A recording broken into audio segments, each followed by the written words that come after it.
तब तक इतना बिखराव भी नजर नहीं आता था। इसमें कोई शक नहीं पूछा, जिसका जिक्र आप चले गए, बिल्कुल, जब तक वो एक्टिव थे, शुरू हुए, जब तक मुलायम सिंह एक्टिव रहे तब तक परिवार एकजुट रहा। जैसे जैसे उनकी एक्टिवनेस, सक्रियता कम होती गई और लोगों का वर्चस्व पार्टी में बढ़ा, वो बिखराव बढ़ता चला गया, जैसा आप बता रही पूजा। तो ये तस्वीरें आप देख रहे हैं किस तरह से अंतिम विदाई अब मुलायम सिंह यादव को दी जाएगी। चिता की लकड़ियां सजाई गई हैं। मोहित, जिस समाजवादी पार्टी में यादव कुनबे को हमने बिखरते हुए हाल के दिनों में देखा है, वो यादव कुनबा पारिवारिक तौर पर इस दुख की घड़ी में एक है। ये तस्वीर कितनी अहम हो जाती है? देखिए, निश्चित तौर पे बिल्कुल आपने महत्वपूर्ण सवाल किया है कि पारिवारिक कुनबा जो खासतौर पे सियासत की वजह से बिखरता हुआ दिखाई दिया था। शिवपाल यादव अलग, प्रतीक यादव और उनकी पत्नी अलग जो है दल में चले गए थे।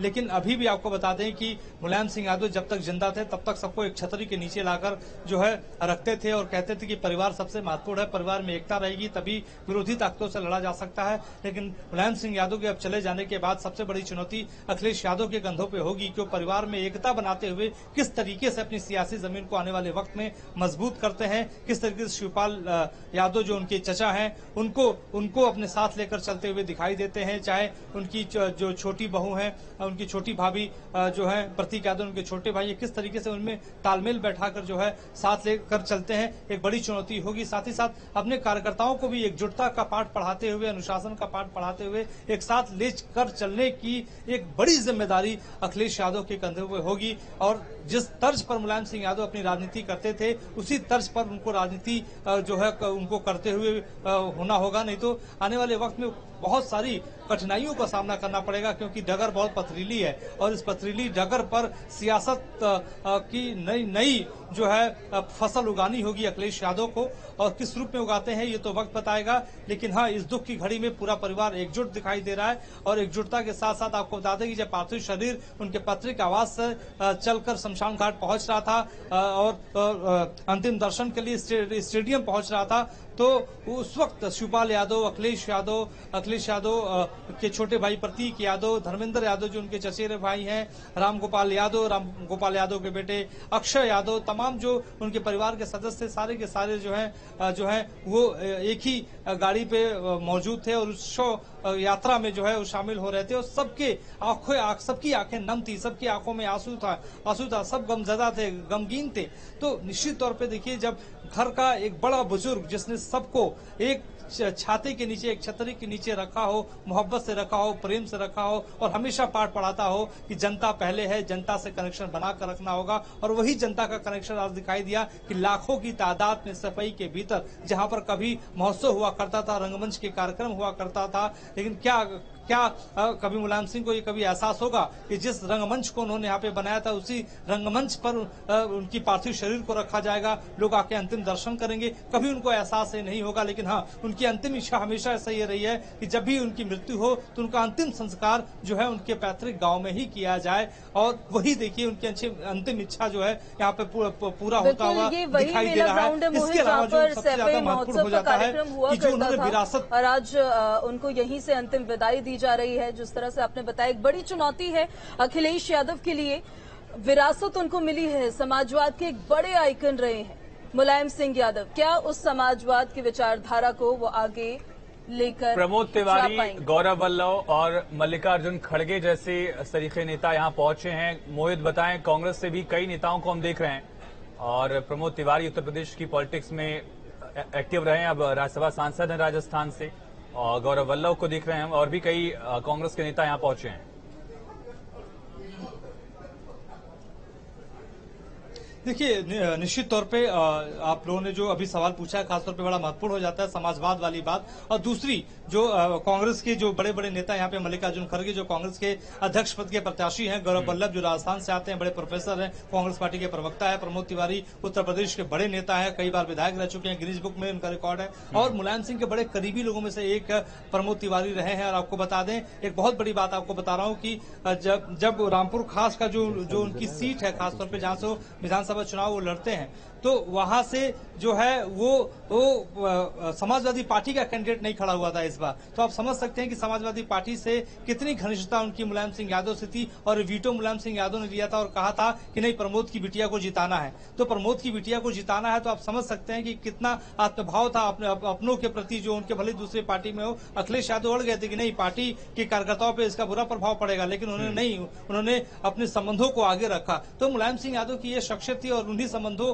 का तगाजा है कि आज प्रमोद तिवारी यहाँ पर आपको दिखाई दे रहे हैं। मल्लिकार्जुन खड़गे जो लगातार संसद के भीतर, आपको बता दें कि संसद के भीतर मुलायम सिंह यादव और के साथ आपको दिखाई देते हैं। संसद के बाहर भी लगातार आपको तो कई मोर्चों पे हमने देखा है कि संसद के जो कॉरिडोर है, मल्लिकार्जुन खड़गे और मुलायम सिंह यादव कई जो है मिनटों तक बातचीत, 10-15 मिनट तक हमने कई बार उनको देखा बातचीत करते हुए, वॉक करते हुए, एक दूसरे से बातचीत करते हुए। तो दोनों ही नेताओं में बहुत आत्मीयता मल्लिकार्जुन खड़गे और नेताजी में रही है। इसके अलावा गौरव बल्लभ तो नए नेता हैं, अभी राजस्थान से आते हैं, कांग्रेस पार्टी के प्रवक्ता हैं। लेकिन इसके अलावा हम अगर मुलायम सिंह यादव की इस विरासत के बारे में बात करें, समाजवाद के बारे में बात करें, तो जो विरासत जो मिली है अखिलेश यादव को, उनके परिवार को इस विरासत को संभालना एक बड़ी चुनौती होगी, क्योंकि नेताजी कोई छोटे मोटे शख्स नहीं थे, और उनकी शख्सियत को, खासतौर पर उनकी शख्सियत को। बिल्कुल मुलायम सिंह यादव को यहाँ अंतिम विदाई दी जा रही है। बहुत लौटेंगे आपके पास, बनी रही।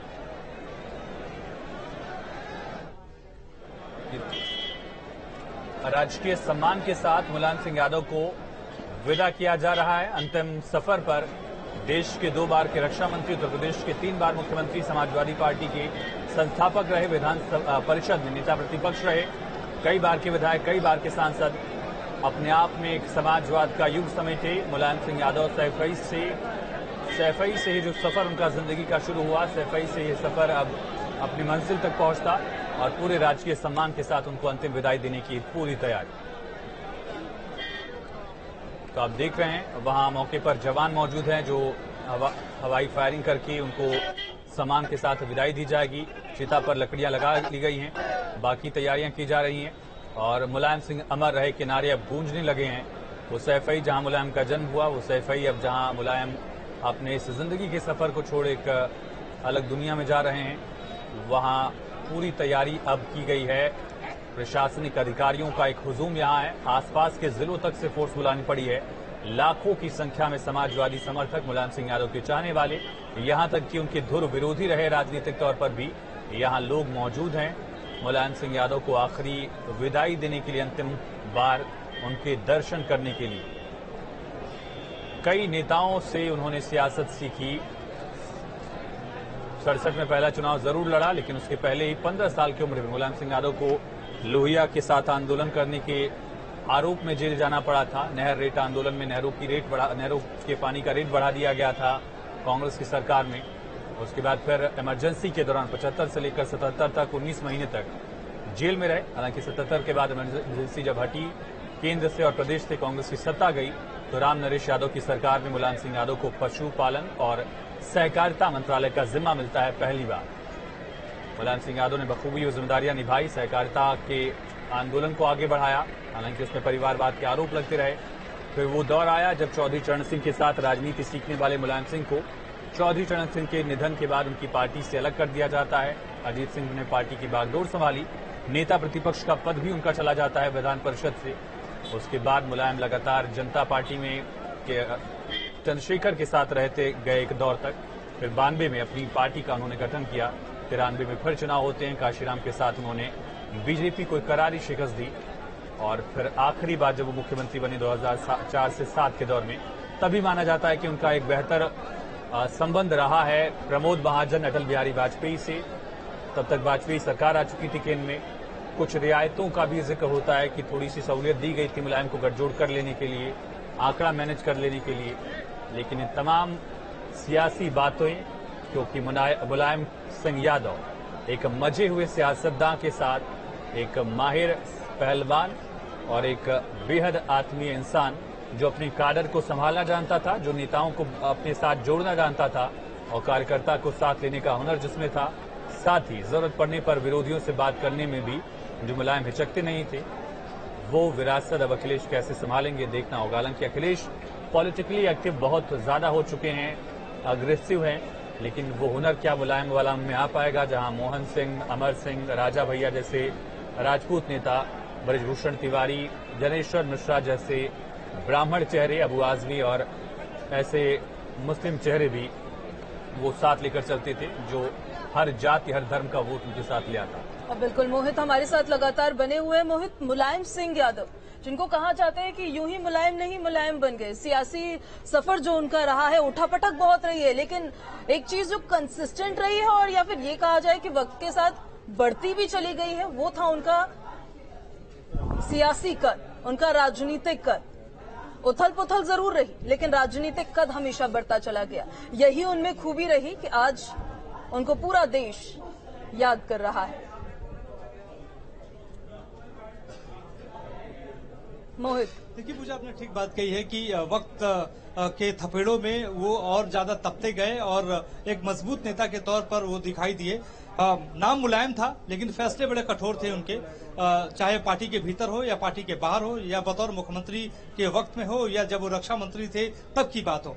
लगातार वो कड़े फैसले लेते थे और इसके अलावा एक संदेश भी देते थे कि वो सबके अपने हैं, चाहे वो पार्टी के भीतर हो या पार्टी के बाहर हो। इसके अलावा खासतौर पे जिस तरीके से हम 1989 के उस दौर को याद करते हैं जब जनता पार्टी जो है लेफ्ट पार्टी और सेकुलर जनता दल का विलय होकर जनता पार्टी बनी थी, और जब चुनाव हुआ था और उस वक्त उत्तर प्रदेश में उत्तराखंड अलग नहीं था, 225 विधानसभा सीटें हुआ करती थी और 208 विधानसभा सीटें जीतकर जनता दल वहां पर आई थी। अब बात वहां पर यह हुई कि मुख्यमंत्री अब किसको बनाया जाए, क्या अजीत सिंह को मुख्यमंत्री बनाया जाए जो चौधरी चरण सिंह के बेटे थे, या उसको मुख्यमंत्री बनाया जाए जो लगातार ग्राउंड पे काम करता हुआ पार्टी को इतनी बड़ी जीत जिसने दिलाई हो। चौधरी चरण सिंह का 2 साल पहले ही देहांत हो गया था, लिहाजा अजीत सिंह की दावेदारी उस समय बड़ी मजबूत थी। लोग कहते थे कि छोटे चौधरी का बड़े चौधरी का बेटा छोटा चौधरी है, इसको मौका दिया जाना चाहिए। लेकिन आपको बता दें कि उस वक्त देश के प्रधानमंत्री वीपी सिंह थे और उन्होंने कहा कि विधायक दल की बैठक होनी चाहिए। लखनऊ में बाकायदा बैठक बुलाई गई,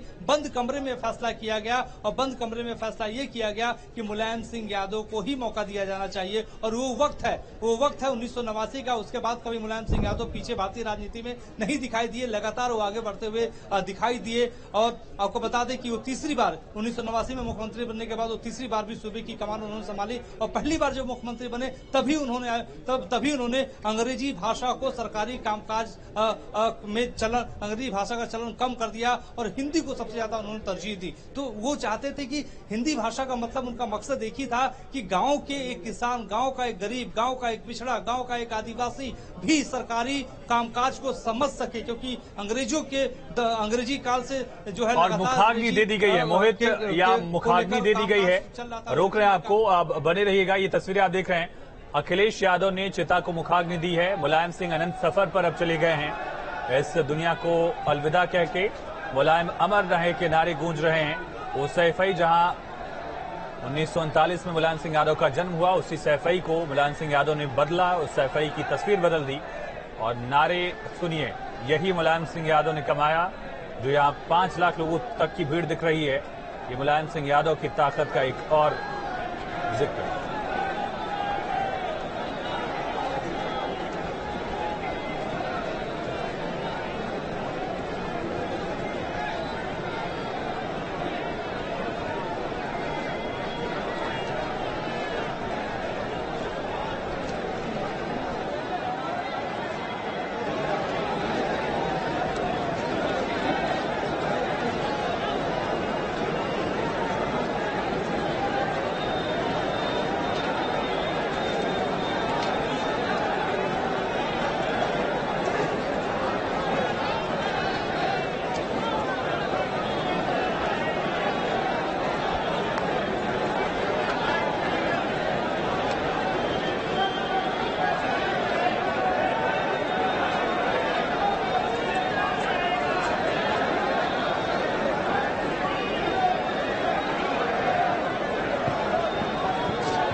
तस्वीरें आप देख सकते हैं। ऋग्वेद का जो पहला श्लोक है वो अग्नि को समर्पित है।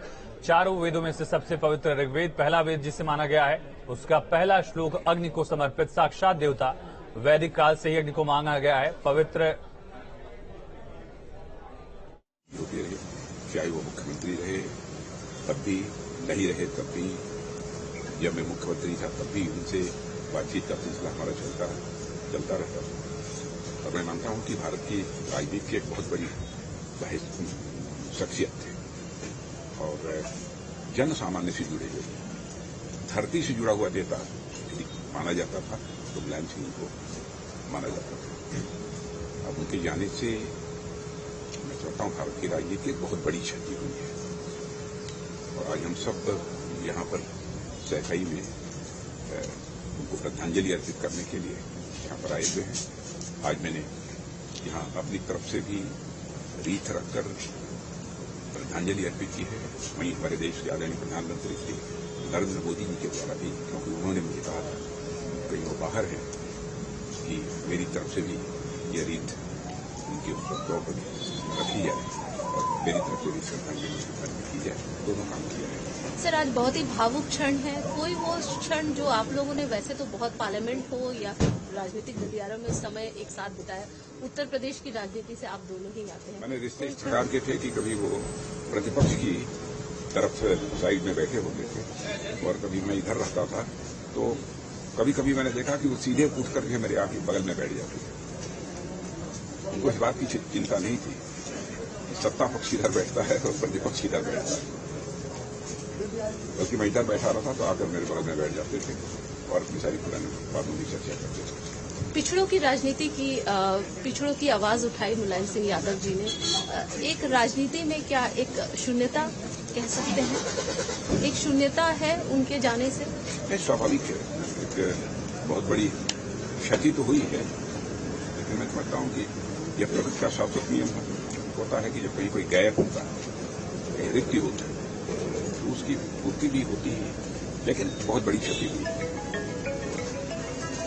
रक्षा मंत्री राजनाथ सिंह को अभी आप सुन रहे थे, जो सैफई पहुंचे थे मेला ग्राउंड में अंतिम दर्शन करने के लिए, उनको श्रद्धांजलि देने के लिए वहां पर पहुंचे थे और उनका कहना है कि एक बड़ी क्षति है जो देश की राजनीति को पहुंची है, खासकर कि जिनकी आवाज उठाते हुए मुलायम सिंह यादव हमेशा नजर आए। पिछड़ों की उन्होंने बात की, किसानों की उन्होंने बात की, मजदूरों की उन्होंने बात की, गरीब तबके को उठाने का उन्होंने काम किया था, उनकी मदद करने की उन्होंने कोशिश की थी।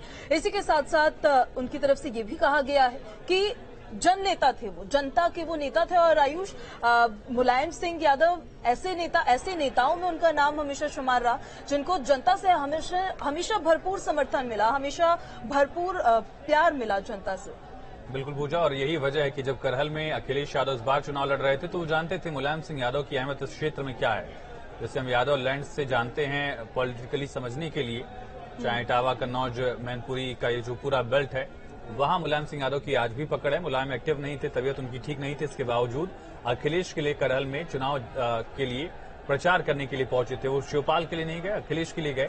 इससे समझा जा सकता है कि जरूरत अखिलेश को ज्यादा थी। जसवंत नगर से ही मुलायम विधायक हुआ करते थे, वहां पर इस बार भी शिवपाल आसानी से जीत गए, लेकिन उनकी जमीनी पकड़ का जिक्र खुद राजनाथ सिंह ने भी किया और बताया कि किस तरह से सियासी विरोधी होने के बावजूद नेताओं के बीच रिश्ते कई बार बहुत ज्यादा अच्छे होते हैं। दोनों ही नेता, राजनाथ और मुलायम सिंह यादव, पूर्व रक्षा मंत्री रहे हैं मुलायम सिंह यादव और आज रक्षा मंत्री राजनाथ सिंह, दोनों ही नेता पूर्व मुख्यमंत्री रहे थे और उत्तर प्रदेश से ही सांसद थे।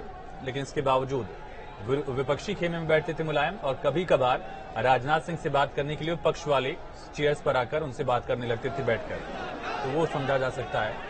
और देखिए अभी भी कुछ लोग यहाँ पहुंच रहे हैं, कुछ लोग अब अंतिम दर्शन करने के बाद यहां से आगे बढ़ रहे हैं। हमने देखा कि किस तरह से तेजस्वी, शरद पवार, जया बच्चन, अभिषेक बच्चन, मल्लिकार्जुन खड़गे, प्रमोद तिवारी, गौरव वल्लभ, रीता बहुगुणा जोशी, दोनों डिप्टी सीएम उत्तर प्रदेश के केशव और ब्रजेश पाठक, चंद्रबाबू नायडू सहित के नेता लगातार पहुंचे थे और वो सिलसिला अब जारी है। पंचतत्व में विलीन किया गया है, मुलायम सिंह यादव पंचतत्व में विलीन हुए।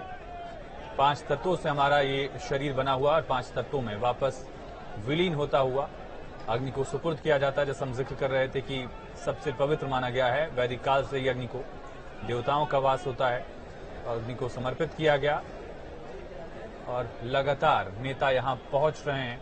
एक भारी हुजूम देखा गया है लोगों का और समाजवादी आंदोलन में मुलायम सिंह यादव लंबे वक्त तक छाए रहे। मंडल के दौर, कमंडल और मंडल की राजनीति के दौर में भी मुलायम सिंह यादव ने बीजेपी को विवादित ढांचा गिराने के बाद भी चुनाव में जो शिकस्त दी वो हमेशा से याद किया जाएगा।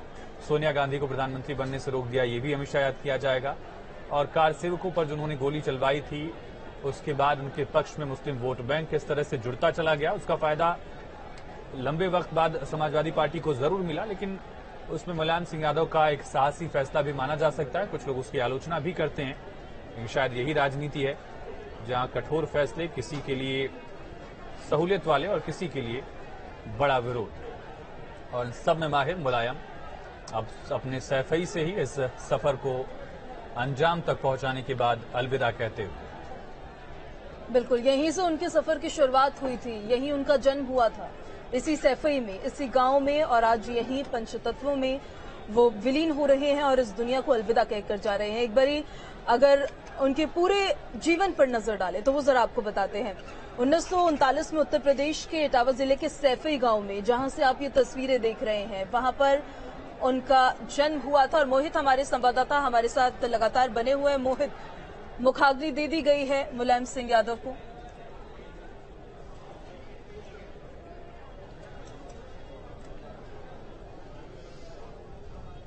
जी पूजा, मुखाग्नि दे दी गई है, पंचतत्व में विलीन हो रहे हैं मुलायम सिंह यादव। अखिलेश यादव ने उनको मुखाग्नि दी है, और जब मुखाग्नि दी जा रही थी तो आपको बता दें कि जितने भी उनके चाहने वाले लोग थे, सबकी आंखों में आंसू था और लोग भाव में डूबे हुए लोग थे। आपको बताते कि लोग बिलखते हुए कई लोग नजर आए, रोते हुए नजर आए, और रोने के साथ साथ नारेबाजी भी नहीं थम रही थी। लगातार अमर रहे मुलायम सिंह, धरती पुत्र अमर रहे, इस तरीके के लगातार जो है वो नारे गूंजते रहे इस पूरे इलाके में, पूरे सैफई में, इस पूरे प्रांगण में। तो निश्चित तौर पर देखिए कि नेताजी इस दुनिया से भले ही जा रहे हो, लेकिन उनके आदर्श हमेशा जीवित रहेंगे। उनके काम जो किए गए हैं, जिन्होंने विकास की रूपरेखा नई खींची थी, नई लकीर बनाई थी, वो हमेशा याद किया जाएगा, चाहे बतौर रक्षा मंत्री, चाहे बतौर उत्तर प्रदेश के मुख्यमंत्री, चाहे बतौर समाजवादी पार्टी को मजबूत करने की दिशा में किया गया काम हो। तो अतुलनीय काम मुलायम सिंह यादव का अब तक रहा है।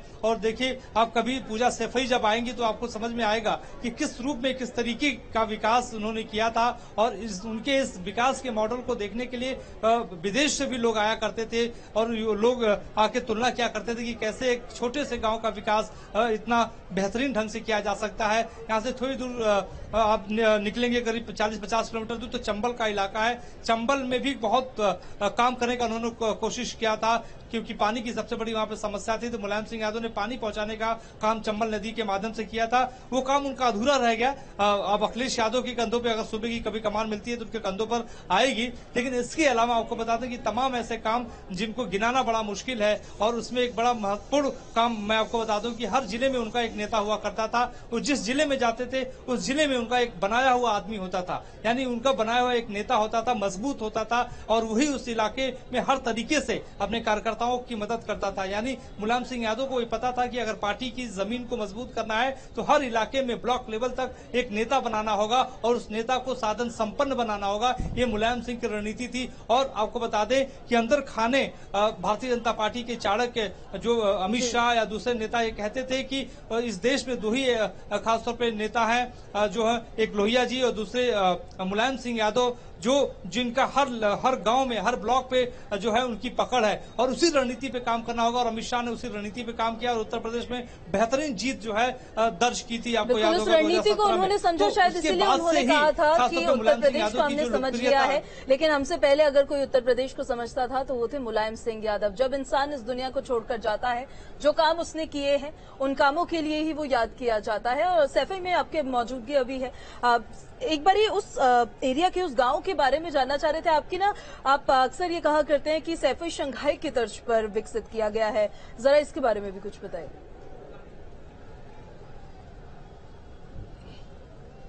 देखिए, बिल्कुल, पहले अगर हम सैफई के बारे में बात करें तो यहाँ पर कभी सड़क नहीं थी। सड़क जो थी भी तो कच्ची सड़क थी, लोगों को आने जाने की कोई व्यवस्था हुआ नहीं करती थी। तो नेताजी जब 1967 में यहाँ पर जब विधायक चुनकर आए थे तो उन्होंने सबसे पहले अपने गांव के बारे में कहा था कि मैं ऐसा विकास यहाँ पे करूंगा कि आपकी 7 पुश्तें याद करेंगी। और निश्चित तौर पे 1967 से जो सफर तय उन्होंने किया और उसके बाद लगातार वो विधायक रहे, काम करते रहे, लेकिन उनको असली मौका 1989 में मिला और उसके बाद से ही सफाई में एक विकास के मॉडल के लिए एक प्राधिकरण बनाया गया। उसके साथ साथ एक कमेटी बनाई गई कि सफाई को किस तरीके से शंघाई के तर्ज पर विकास किया जा सकता है। लिहाजा आप देखिए कि यहाँ पे बड़े बड़े स्टेडियम, बड़े बड़े हॉस्पिटल्स, बड़े बड़े डिग्री कॉलेज, हवाई पट्टी, और आपको बता दें कि आप हॉस्पिटल आप यहाँ पर जाएंगी तो आपको एम्स से कम हो हॉस्पिटल दिखाई नहीं देगा। हर तरीके का इलाज यहाँ पर होता है। तो जो डेवलपमेंट का जो मॉडल जो मुलायम सिंह यादव ने सफाई के भीतर पेश किया, जो बनाया, वो अपने आप में सबके लिए फॉलो करने का एक माध्यम बना। और सभी नेता खासतौर पे आते थे यहाँ पर सफाई को देखने के लिए कि नेताजी ने किस तरीके से डेवलपमेंट किया है। और सफाई महोत्सव जब होता था तो देश और विदेश के ऐसा कोई सितारा नहीं होता था जो यहाँ पे आकर जो कार्यक्रम में शिरकत नहीं करता था। और हर बड़ा स्टार यहाँ पे आता था, शिरकत करता था, नेताजी उसको बुलाते थे, चाहे अमिताभ बच्चन हो, जया बच्चन हो, या तमाम बड़े स्टार्स, हॉलीवुड और बॉलीवुड के स्टार्स यहाँ पे दिखाई देते थे। तो पूजा इस तरीके का विकास का मॉडल उन्होंने सफाई के भीतर पेश किया। बिल्कुल मोहित, और उस मॉडल को हम देख भी सकते हैं कि किस तरह से तमाम बुनियादी सुविधाएं इस गांव में हैं। विश्व स्तरीय लेवल की यहाँ एजुकेशन से जुड़ी यूनिवर्सिटी है, मेडिकल फैसिलिटीज के तमाम यहाँ ऑप्शंस देखे जा सकते हैं। लेकिन सबसे अहम कि देश की राजनीति को मुलायम ने कितना मोड़ा मोहित, चाहे वो 89 के बाद जब पहली बार वो मुख्यमंत्री बनते हैं, उसके बाद से उत्तर प्रदेश में कांग्रेस की कभी वापसी नहीं हो पाई। 93 में बीजेपी को इस तरह से धोबी पछाड़ दिया कि राम मंदिर लहर के बावजूद बीजेपी चुनाव जीतने में नाकाम रहती है। और 2004 में जब तीसरी बार मुख्यमंत्री बने तो अखिलेश के लिए काडर को बढ़ाया और वोट बैंक को भी, वोट बेस को भी बढ़ाया उन्होंने। ये कितना बड़ा एक कामयाबी वाला दौर कहें या उनकी पॉलिटिक्स की माहिरता को कहें?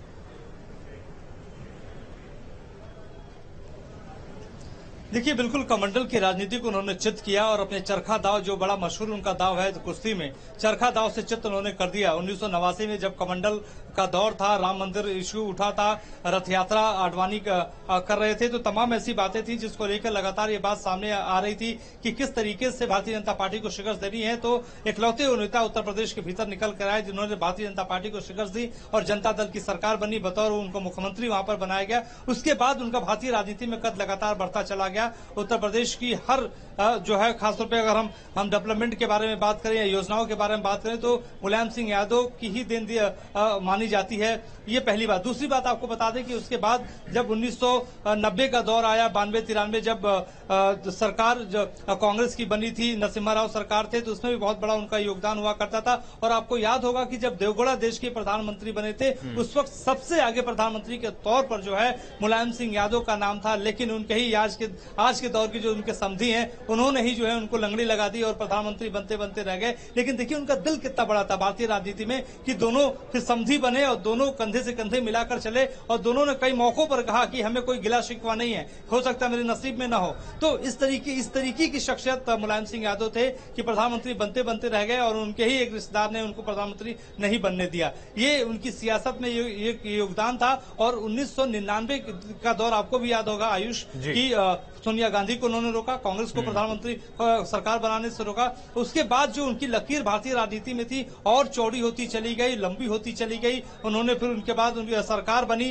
सरकार बनने के बाद जो है 2012 में जिस तरीके से बहुमत लेकर अखिलेश यादव आए थे, उसमें सबसे बड़ा योगदान मुलायम सिंह यादव का था। मुलायम सिंह यादव ने पुराने और उनके जो पुराने साथी थे, पिछड़े जो उनके नेता थे, सबको एकजुट करने का काम किया और युवाओं को साथ लेने का काम अखिलेश यादव ने किया। तब पूरा सामंजस्य स्थापित हुआ और सरकार 2012 में निकलकर सामने आई थी। लेकिन परिवार नहीं संभल पाया। परिवार अगर संभल जाता तो हो सकता है 2017 परिवार जरूर नहीं संभल पाया मोहित, लेकिन राजनीति के इतने माहिर खिलाड़ी वो थे कि कब वो कौन सा दाव चल देंगे ये कोई समझ नहीं सकता था।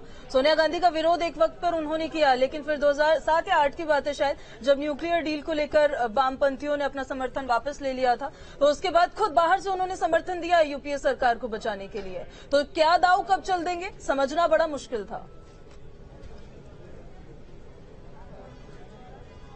बिल्कुल पूजा, बहुत आपने महत्वपूर्ण बात ये कह दी, क्योंकि न्यूक्लियर डील जब हो रहा था तो मुलायम सिंह यादव, आपको याद होगा कि जब वो रक्षा मंत्री बने थे तो उन्होंने हमेशा ये बात कही, हमेशा कहा कि हमारा असली दुश्मन पाकिस्तान नहीं है बल्कि चीन है। और जब न्यूक्लियर डील की बात सामने आई तो उन्होंने कहा ये तो देश की सुरक्षा से जुड़ा हुआ मसला है, देश सुरक्षा के मद्देनजर और मजबूत होगा, लिहाजा उन्होंने बाहर से कांग्रेस को समर्थन देने का फैसला किया और न्यूक्लियर डील साइन हुआ, सबके सामने है। तो मुलायम सिंह यादव का बहुत बड़ा योगदान भारतीय जो है राजनीति के साथ साथ डिफेंस के सेक्टर में भी रहा है। और लगातार देखिए, हम बार बार ये बताते रहे कि जो जवान शहीद होते थे उनकी शव लाने की परंपरा पहले नहीं थी, लेकिन मुलायम सिंह यादव के ही आदेश के बाद एक जवान शहीद का जो शव उसके घर तक जाता है, उसके गांव तक जाता है, वहां पर उसको सलामी दी जाती है। तो ये योगदान मुलायम सिंह यादव को पता था कि गरीबों का क्या दर्द है, किसानों का क्या दर्द है, एक आम सैनिक का क्या दर्द है, क्योंकि गरीब परिवार से कोई व्यक्ति जाके सैनिक बनता है तो उस दर्द को समझते थे और उस दर्द को समझ के ही राजनीति में उसको आगे रखते थे। यही मुलायम सिंह यादव थे।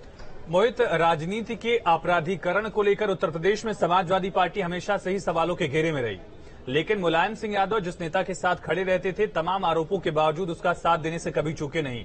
चाहे राजा भैया पर पोटा लगने के बावजूद उन्होंने उनको जेल से रिहा कराने में मदद की, उनके खिलाफ जो केसेस गलत तरीके से लगाए गए थे, ऐसा आरोप था, उन केसेस को वापस कराया। अबू आजमी के खिलाफ इसी तरह के केसेस हमने देखे थे, वो अबू आजमी के साथ भी उतनी ही शिद्दत से खड़े रहे। ये दौर कितना अहम था, एक तरफ आरोपों का दौर कि राजनीति का अपराधीकरण किया जा रहा है, दूसरी तरफ मुलायम सिंह की वो आत्मीयता कि जो हमारा है वह उसके साथ हम खड़े हैं।